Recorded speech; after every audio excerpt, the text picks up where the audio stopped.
Olá, bem-vindo ao curso de Processamento Digital de Sinais Amostragem.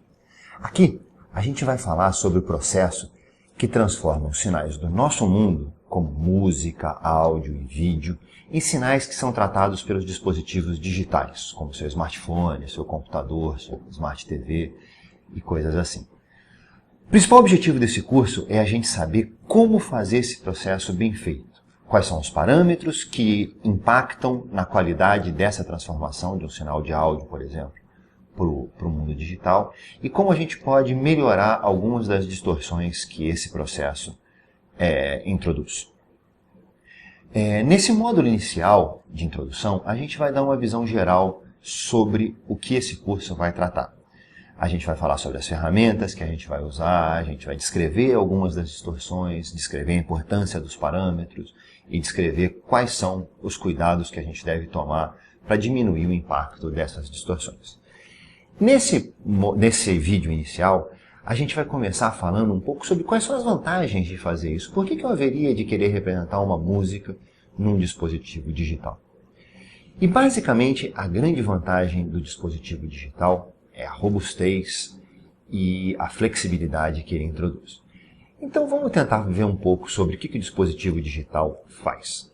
Então você deve ter visto já algum filme na internet que tem 1 GB de informação, alguma música que tem 3 megabytes de tamanho, coisas assim. O que exatamente essa informação quer dizer? O fato é que dispositivos digitais representam toda a sua informação na forma de bits. E os bits só podem valer 0 e 1. A gente vai ver um pouco mais como uma música vira uma sequência de zeros e uns mais para frente. Mas o que eu queria discutir um pouco agora é as vantagens disso e como isso é feito um pouco. Depois a gente fala da conversão. Então, uma das vantagens disso é que você cria uma abstração um pouco do significado físico desses zeros e uns. Então você tem vários dispositivos que armazenam informação. Você tem HDs externos, você tem os DVDs, você tem pendrive, você tem uma série de dispositivos. E todos eles armazenam essa informação binária de formas diferentes.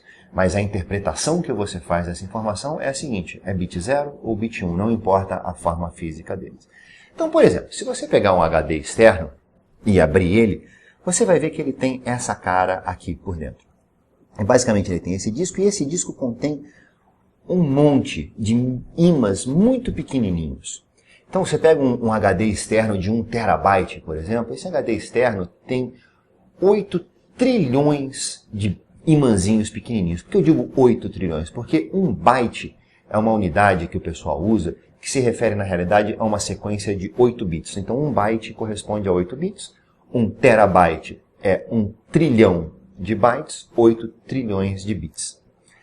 E você tem então dentro do seu HD esse mundo de imãzinhos aqui dentro, 8 trilhões de imãs no espaço pequenininho, e em cada imã você grava a informação da seguinte forma. Se eu quero que aquele valor ali represente um bit 0, por exemplo, eu venho aqui e ponho o imã na orientação norte-sul. Se eu quero que aquele valor represente o bit 1, eu inverto a orientação do meu imã. Eu ponho a orientação sul-norte.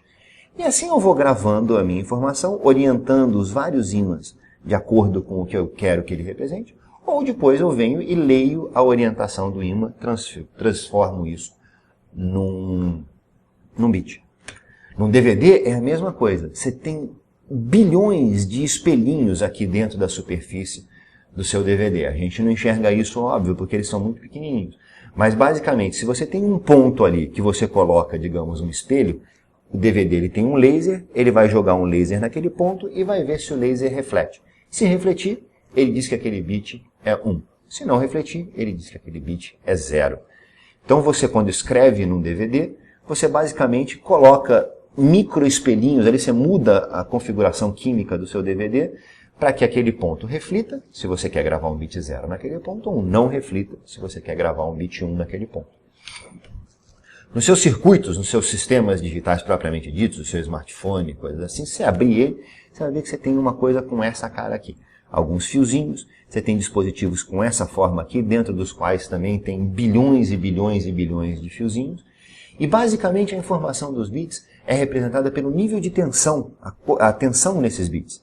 Então se você tem um nível de tensão baixo, a gente diz que o bit que está representado naquele fio é 0, por exemplo. Se você tem um nível de tensão alto, você diz que o bit que está representado naquele fio é 1. Então, alto e baixo, tensão alta, tensão baixa, depende da tecnologia que você está usando, mas é alguma coisa tipo, se a tensão for entre 0 e 1 volt, eu digo que aquele bit é 0. Se a tensão for entre 2 e 5 volts, eu digo que aquele bit é 1. Seu pendrive funciona de uma forma parecida. Muito mais difícil de descrever o que é feito dentro do pendrive, como a informação é armazenada, parece bruxaria às vezes, e de fato é. Mas você tem também bilhões de dispositivos lá dentro. O pendrive de 1 GB, ele tem 8 bilhões de dispositivos ali dentro, que meio por mágica, parece bruxaria, parece um duendezinho lá dentro, mas ele avisa, olha, aqui eu tenho bit 0, aqui eu tenho bit 1, e assim sucessivamente. E quais são as vantagens de se fazer isso? Existem 3 grandes vantagens dos sistemas digitais: robustez, a flexibilidade e a adaptabilidade dos sistemas digitais. Então, o que quer dizer a robustez? Bom, eu disse que o bit 0, por exemplo, ele é representado por uma orientação do ímã no seu HD, por um ponto refletir ou não o laser, por um ponto ter uma tensão baixa, mas ele tem uma robustez ao seguinte sentido, quer dizer, se a orientação do seu ímã não for perfeitamente assim, mas for um pouquinho torta, eu continuo representando aquilo, interpretando aquilo como um bit 0. Se o meu pontinho no DVD não for uma coisa que completamente absorve o laser, se ele reflete um pouquinho do laser, mas muito pouquinho, eu continuo interpretando aquilo como um bit 0. Se meu nível de tensão não for exatamente 0 volts, mas for meio volt, eu continuo interpretando aquilo como bit 0. Então eu tenho uma grande robustez a ruído. Eu tenho uma grande flexibilidade em sistemas digitais em 2 sentidos. O mesmo sistema digital trata de sinal de áudio, de sinal de vídeo. O seu smartphone, ele tem coisas que medem a orientação dele, se ele está assim, se ele está assim, se ele está assado. Você tem pode ter sensor de temperatura, você pode ter uma série de sensores, e o mesmo circuito, o mesmo dispositivo trata de todos esses sinais da mesma forma. Para ele não importa o que se trata. A partir do momento que você converteu aquilo em bits, ele está em casa, ele sabe tratar daquele sinal. E principalmente, você tem uma grande flexibilidade em termos do que você faz com o seu sinal. Então, por exemplo, eu estou gravando esse áudio e ali atrás tem um ar-condicionado funcionando. Você, no final das contas, vai ouvir muito pouco desse ar-condicionado, porque eu vou gravar esse sinal e vou fazer um processamento aqui no meu laptop para eliminar o barulho desse ar-condicionado. Agora, o que eu quero dizer com a flexibilidade? Por exemplo, se eu quero eliminar radicalmente o ar-condicionado, ele pode acabar afetando a qualidade da minha voz. Então eu tenho um controle que eu posso fazer ali de quanto que eu quero que ele elimine o ar-condicionado. E esse controle é muito fácil de eu mudar esse controle. É só digitar um valorzinho ali, ele já me diz um novo valor do tanto que ele vai eliminar o ar-condicionado. Essa robustez em sistemas analógicos, em sistemas que mexem mais com circuitos mesmo, é muito mais difícil de atingir. Então você pega um rádio digital e um rádio analógico. Rádio analógico, um rádio antigo, você girava um botãozinho ali que mexia uma resistência, então você não tinha muito controle sobre qual estação de rádio você estava sintonizando. Hoje em dia você faz a coisa digitalmente, você tem um controle muito mais fino, é muito mais simples você fazer essa mudança. No mundo digital, para trocar de estação de rádio, basta eu trocar um número lá dentro do meu sistema digital que identifica a estação. É muito mais simples eu trocar esse número, digitar estação de rádio igual a 100 MHz, do que trocar o valor de uma resistência. Eu posso fazer isso com muito mais flexibilidade. Então essas são as 3 principais vantagens do sistema digital.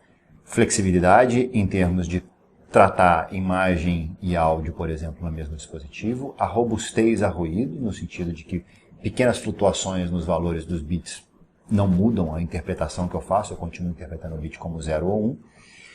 E a flexibilidade em fazer alterações, fazer um processamento, que aqui no Audacity eu pego o mesmo sinal de áudio e eu tiro o ruído do ar-condicionado, eu posso fazer uma equalização para aumentar as baixas frequências, as altas frequências, eu posso fazer tudo isso.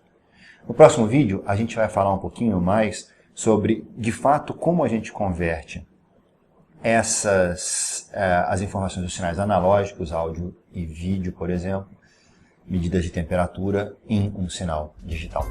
Até lá e obrigado.